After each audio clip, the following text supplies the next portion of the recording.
bonjour. Je suis très content d'être parmi vous, même si c'est virtuellement. Ça aurait été bien de revenir à Liège pour Didactifène. Pardon. Donc, je commence tout de suite. Une présentation sur les questions. Donc, mieux comprendre l'enseignement et l'apprentissage des sciences humaines au primaire à travers les questions des élèves. Le plan de la présentation, donc très simple, je ferai une très courte présentation du contexte québécois pour situer un peu l'étude. Et dans le fond, ensuite, je vous parle de la recherche qui est basée sur les questions des élèves qui sont adressés à un service d'aide aux devoirs au Québec qui s'appelle Alloprof. Donc, je vais situer ça un peu aussi et vous expliquer comment j'ai procédé.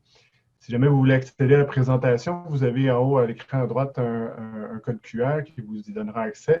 Sinon, l'adresse monurl.ca/Lannoy Didactifène 2020.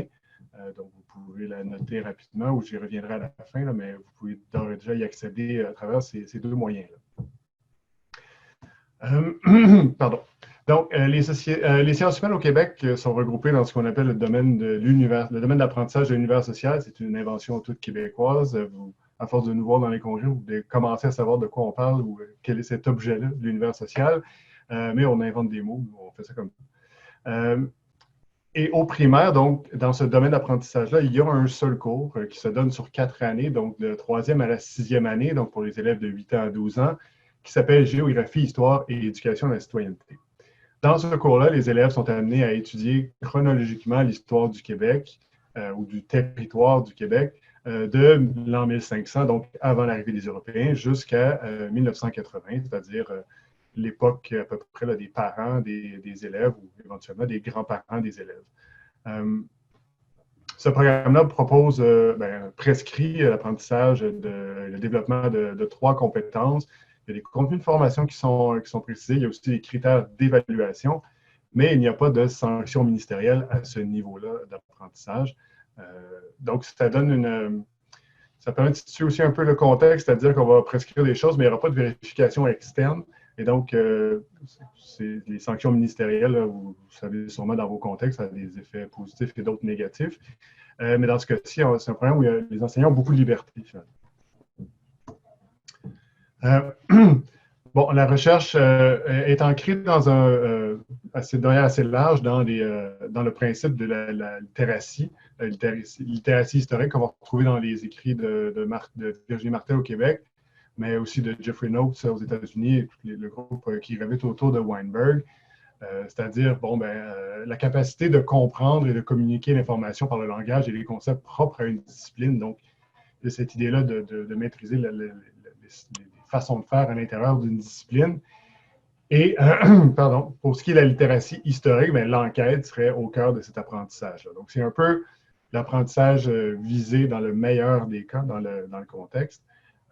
Et ça permet aussi d'aborder ce qu'on va observer par une autre lunette que simplement le programme de formation, donc d'avoir différents points de repère pour porter un jugement sur ce qu'on va observer. Je ne fais pas un topo trop long sur l'état de la recherche au Québec. Il y a une communauté petite mais dynamique de didacticiens qui s'intéressent à la didactique des sciences humaines au primaire, surtout depuis les années 2000, alors qu'il y a eu une refonte des programmes à tous les niveaux. Différents types d'ouvrages, donc des ouvrages de synthèse qui vont présenter les grands courants éducatifs et les approches des programmes.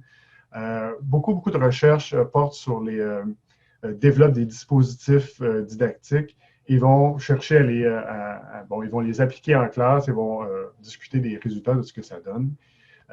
Beaucoup d'enquêtes aussi ont été menées à propos des représentations des enseignants, mais surtout des futurs enseignants, parce que c'est un public captif là, à qui on peut faire passer des questionnaires pendant les cours. Donc, il va y avoir des choses à propos de ça.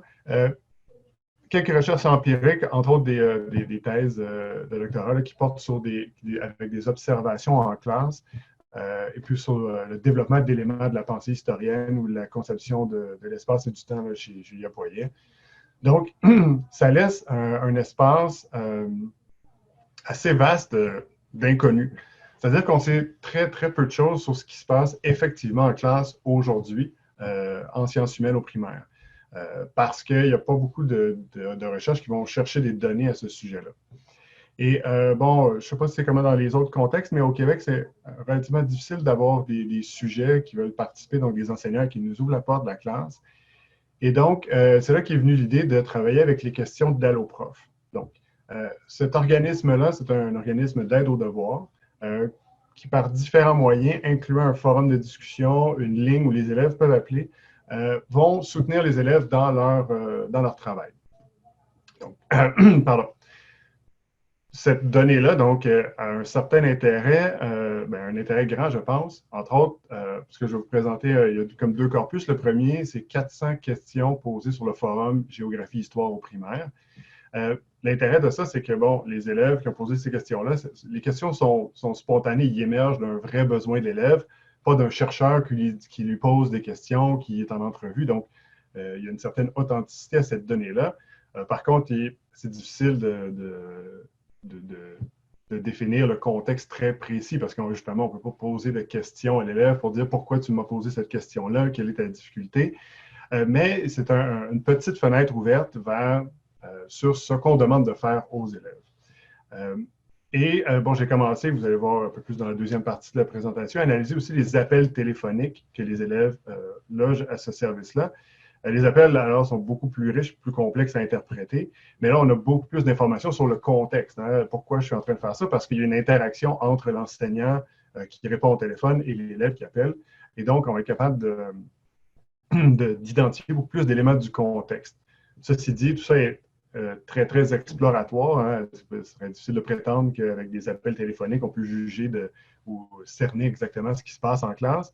Mais je pense qu'avec vous allez voir où ça s'en va. Puis dans le fond, je vais en train de mettre des hypothèses sur quelle peut être la portée de ces données-là et qu'est-ce que ça nous dit à date sur ce qui se passe en classe. Pardon. Quelques données sur le forum de discussion. Donc, je vous ai dit que le domaine d'apprentissage était regroupé regroupait la géographie, l'histoire et ce que nous, on appelle l'éducation à la citoyenneté et que le cours s'appelle Géographie, histoire et éducation à la citoyenneté. Ceci dit, la trame centrale de ce cours-là est historique. Donc, quand on fait de la géographie, par exemple, c'est vraiment au service de la compréhension en histoire. On va demander, par exemple, comment les atouts et les contraintes du territoire ont eu un effet sur la structure sociale des sociétés autochtones avant l'arrivée des Européens. Donc, de ce point de vue-là, on fait de la géographie, mais pour l'histoire. Ceci dit, il peut y avoir, les enseignants ont une certaine liberté, ils pourraient faire des trucs qui seraient très centrés sur la géographie d'abord et avant tout.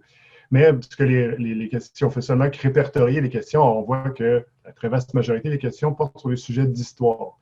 On se doutait déjà que la géographie n'avait pas un rôle central dans ce cours-là, mais vu comme ça l'illustre encore mieux. Quand on parle d'univers social, quand on dit univers social général, c'est que justement, c'est devenu un objet en soi, et donc parfois les élèves ont demandé des trucs pour étudier en univers social. Donc, on a, d'une certaine façon, changé presque la nature de la discipline. C'est devenu un objet scolaire en soi qui n'existe nulle part ailleurs dans le monde. Les élèves vont parfois le nommer de cette façon-là pour désigner, en général, les sciences humaines. Autre façon dont on a interprété les questions, c'est de se demander si c'est des questions ouvertes ou des questions fermées. Donc, on va se demander, comment une question, exemple, question fermée serait une question à laquelle on peut répondre par oui ou par non, ou par une information très précise comme quel est le plus grand pays du monde. Dans ce cas-ci, c'est une question fermée. Donc, 58% des questions étaient fermées, ce qui était une proportion, ce qui est une proportion significative, mais qui était moins, on se serait attendu, j'avais une attente d'avoir une proportion beaucoup plus grande de questions fermées.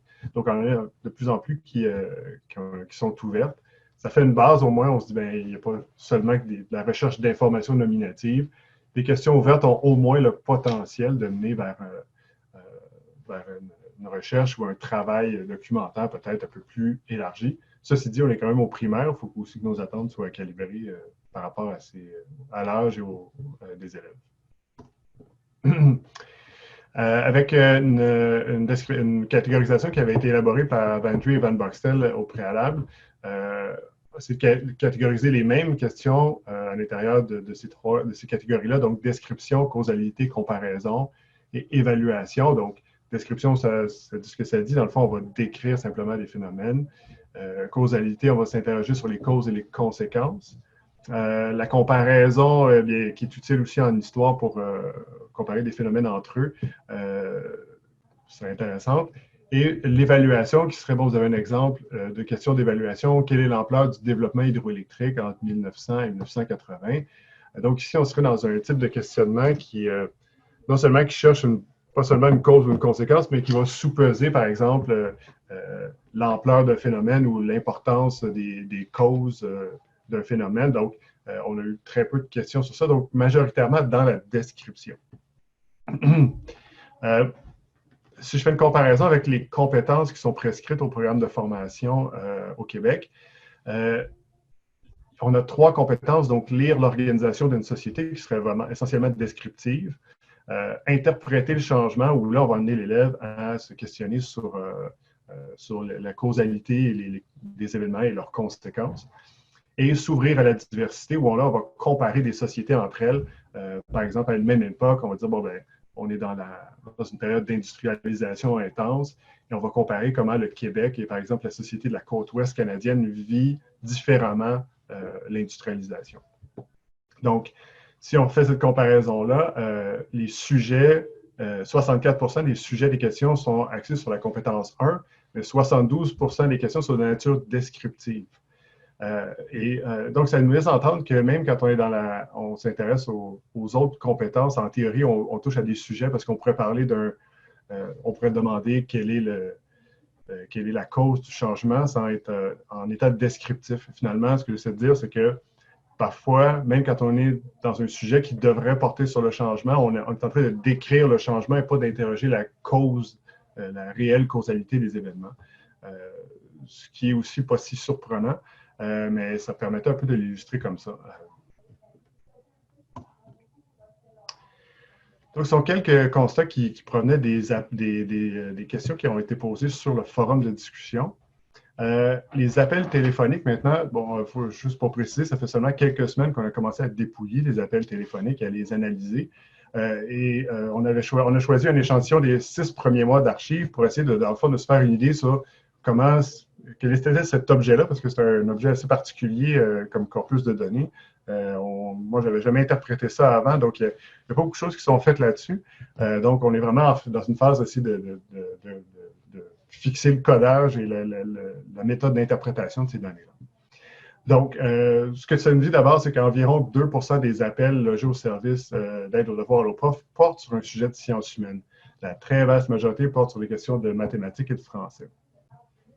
On peut se demander si c'est un reflet de la place que cette discipline occupe dans le travail des enseignants et des élèves, ou encore, parce que quand on est avec Alloprof, ça veut dire que l'élève a un travail à faire à la maison, la plupart du temps, ou qu'il se prépare un travail en classe. On pourrait supposer que s'il y a plus de travail qui se fait en univers social, en géographie, histoire et éducation à la citoyenneté, peut-être que ce travail-là se fait en classe et moins à la maison. Toujours est-il que 2%, c'est assez faible, mais on ne pourrait pas dire avec certitude que seulement 2% du temps total attribué aux sciences humaines, que seulement 2% du temps en classe ou du travail global est attribué aux sciences humaines, mais ça donne une indication peut-être un ordre de grandeur. Autre chose qu'on remarque, c'est l'omniprésence des manuels. Donc, beaucoup des questions des élèves portent sur un élément qui est soit ils ont une difficulté avec le manuel, ils ont une difficulté à comprendre une question du manuel, mais ce qu'on ne voyait pas dans le forum de discussion parce que l'élève écrivait une phrase très simple, au fil de la discussion, on en arrive à peu près systématiquement au fait qu'il est question d'un matériel didactique quelconque. Et d'ailleurs, une des stratégies d'accompagnement à l'Alloprof, une des premières questions qu'ils vont poser, c'est est-ce que ta question porte sur un manuel ou sur une feuille ou un document qui a été créé par ton enseignant? Et donc, puis les intervenants d'Alloprof disposent généralement de la collection dans leur centre d'appel et donc ils peuvent aller à la même page que l'élève. Et donc, cet accompagnement-là, soit il n'est pas initié par Alloprof, mais ils ont adapté leur méthode d'accompagnement, sachant que beaucoup de questions étaient centrées sur les manuels. L'orientation aussi de l'organisme Alloprof, c'est de chercher à aider les élèves dans leurs devoirs et projets, pas à leur donner la bonne réponse. Donc, ils vont dire, bon, ben, tu cherches des réponses sur tel sujet.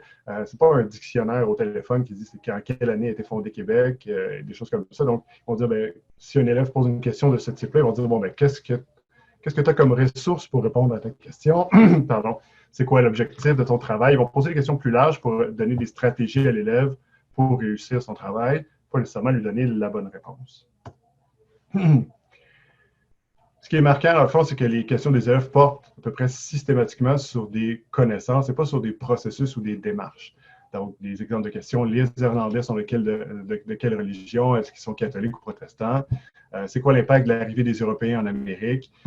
Donc, on est dans des connaissances, pas dans comment je fais pour établir les causes d'un événement à partir des documents que j'ai. Les questions sont des questions de connaissances. Pourtant, les programmes québécois évaluent des compétences et des opérations intellectuelles, comme situer dans l'espace et dans le temps, établir des liens de causalité. Donc, il y aurait un potentiel dans ce programme-là pour travailler sur des démarches, pas seulement sur des connaissances. Ce qu'on a constaté à date, c'est que les élèves demandent de l'aide sur des connaissances. Beaucoup de questions fermées,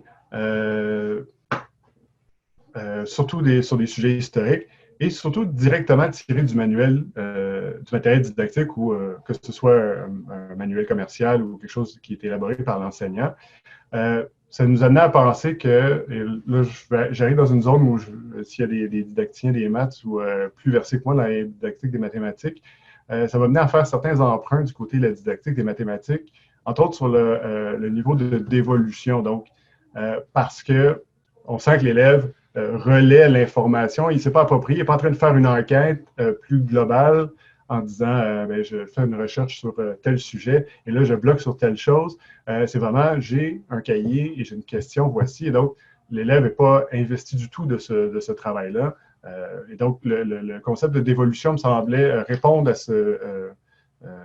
bien décrire ce qu'on observait jusqu'à date. Donc, premier élément. Bon, ce qui est intéressant, c'est que dans l'échantillon qu'on avait, on est tombé sur un élève qui a appelé une douzaine de fois en une semaine. Et là, on a pu voir une espèce d'étude de cas, ce que je ne pensais pas qu'il serait dans la nature de ces données-là, parce qu'en théorie, c'est un élève, un appel. Et là, on a retrouvé le même élève qui rappelle à plusieurs reprises. Et donc, on a pu comprendre qu'il y avait un travail à faire sur l'histoire du 20e siècle au Québec. Et qu'il avait, dans le fond, son travail consistait à compléter une série de phrases dont il devait trouver la réponse dans son manuel commercial. Donc, les questions étaient formulées par l'enseignant, bon, les phrases trouvées plutôt. Il devait trouver l'information dans un corpus d'environ 50 pages de son manuel scolaire. Et c'était des questions du style domaine qui a subi de grands changements durant la Révolution tranquille ou fonction occupée par Jean Drapeau. Donc, des choses qui sont des questions qui sont factuelles et très pointues et décontextualisées. Ce qui est intéressant, c'est que ça, d'abord, ça nous donne parce qu'on a eu plusieurs conversations, on a pu bien comprendre le travail qui lui était demandé. Et puis, donc, ça nous donne une idée de ce qu'on lui demande de faire. On lui demande de repérer de l'information, pas de mener une enquête, pas de répondre à une question globale. L'élève va appeler à plusieurs reprises. Et donc, l'hypothèse que ça m'a fait penser en écoutant ces conversations-là au concept de contrat didactique.